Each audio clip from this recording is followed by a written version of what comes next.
اللہ رب العزت نے سارے انبیاء سے یہ وعدہ لیا، یہ احترام کے جذبے کی تلقین کرتا ہے۔ آپ قرآن کریم کا جب مطالعہ کریں گے تو آپ دیکھیں گے کہ جب قرآن کریم نے دیگر انبیاء کا تذکرہ کیا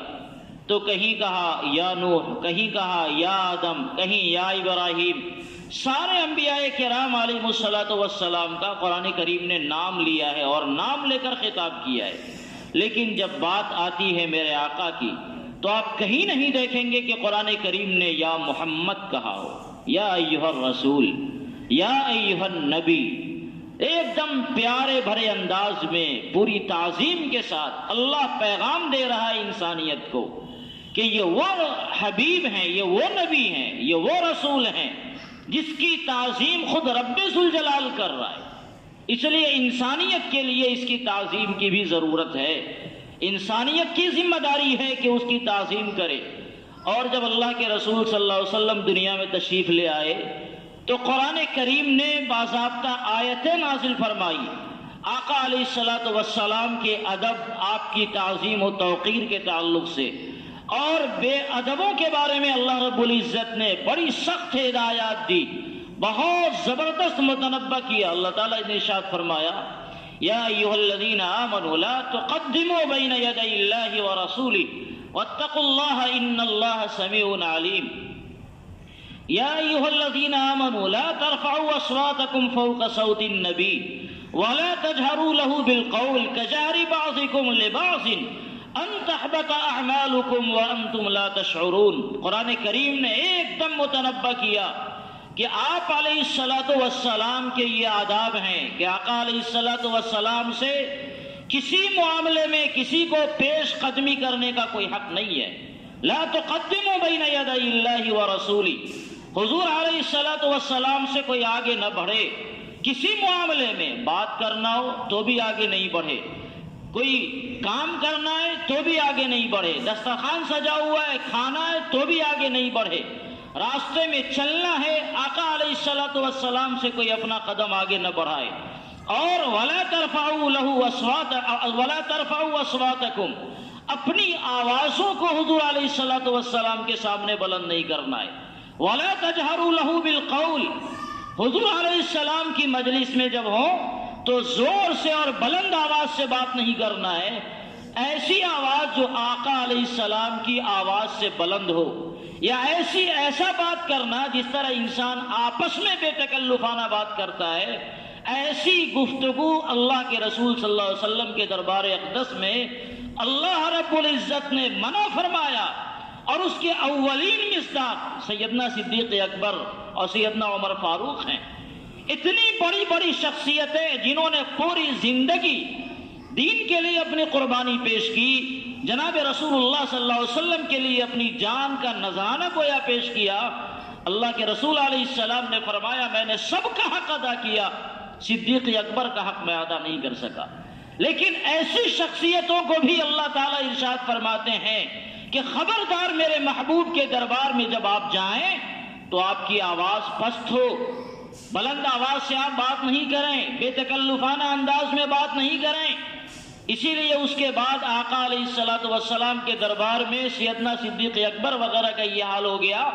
کہ جب بات کرتے حضور علیہ السلام جب کچھ پوچھتے تو پوچھنے کی وجہ سے جو جواب دیا جاتا، ایک جواب کو 2 3 4 مرتبہ پوچھنے کی نوبت آتی، ایسے آہستہ آواز میں بات کرتے کہ وہ آواز حضور تک پہنچتی نہیں، کیا کہا کیا کہا کیا کہا،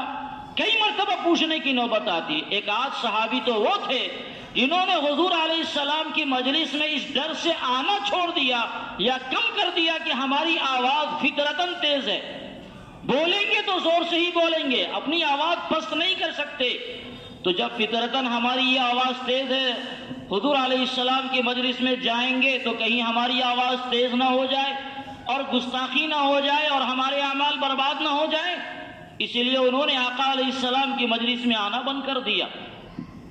یہ ادب اللہ رب العزت نے آقا علیہ الصلوۃ والسلام کے بارے میں بتایا۔ یہ پہلا حق ہے جو انسانیت کے اوپر جناب محمد رسول اللہ صلی اللہ علیہ وسلم کی ذمہ داری حضور علیہ السلام کے تعلق سے انسانیت کے اوپر اللہ تعالیٰ نے فرض فرمایا ہے۔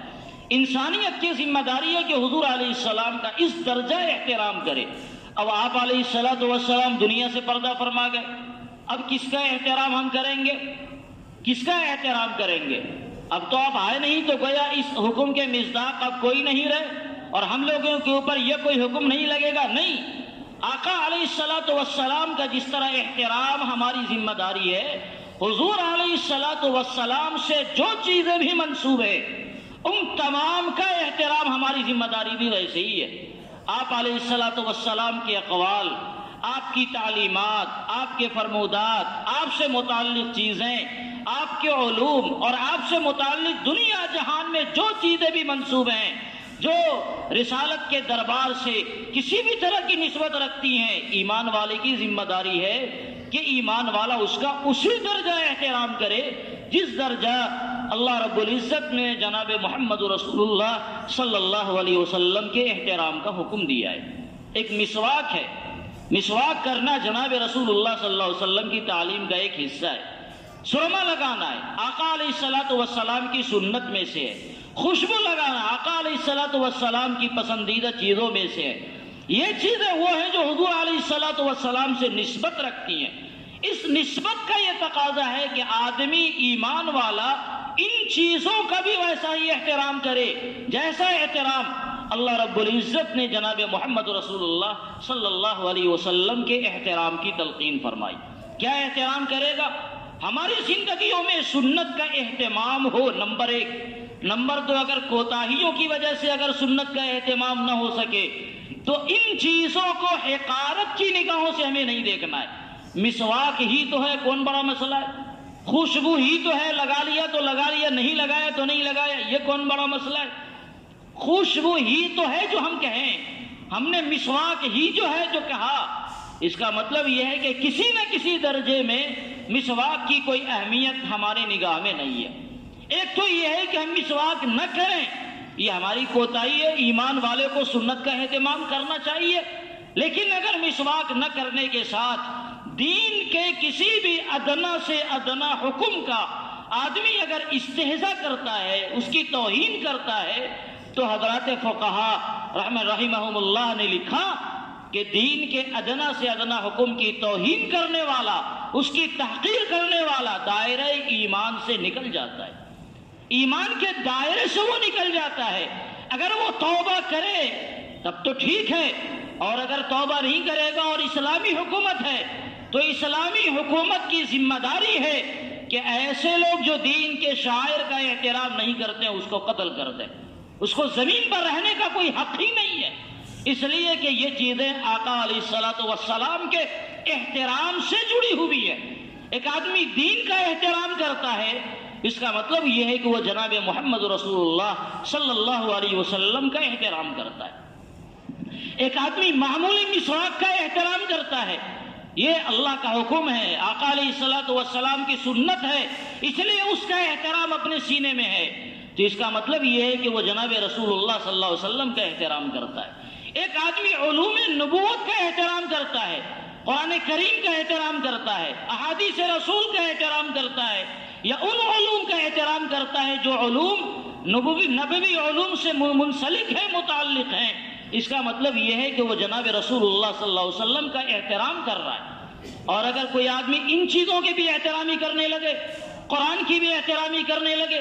نعوذ باللہ احادیث رسول کی بھی احترامی کرنے لگے، مثلا کوئی ٹکڑا گرا ہوا ہے قرآن کریم کا،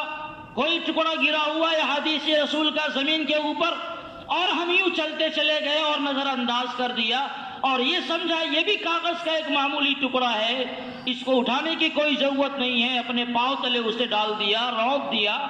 تو یہ بے احترامی ہے، اور اس کی وجہ سے اس بات کا ڈر ہے کہ کہیں اس بے احترامی کی وجہ سے کبھی نہ کبھی اس کا ایمان نہ چلا جائے۔ اس لیے کہ بے احترامی اور تحقیر، استہزاء دین کے کسی بھی چیز کا،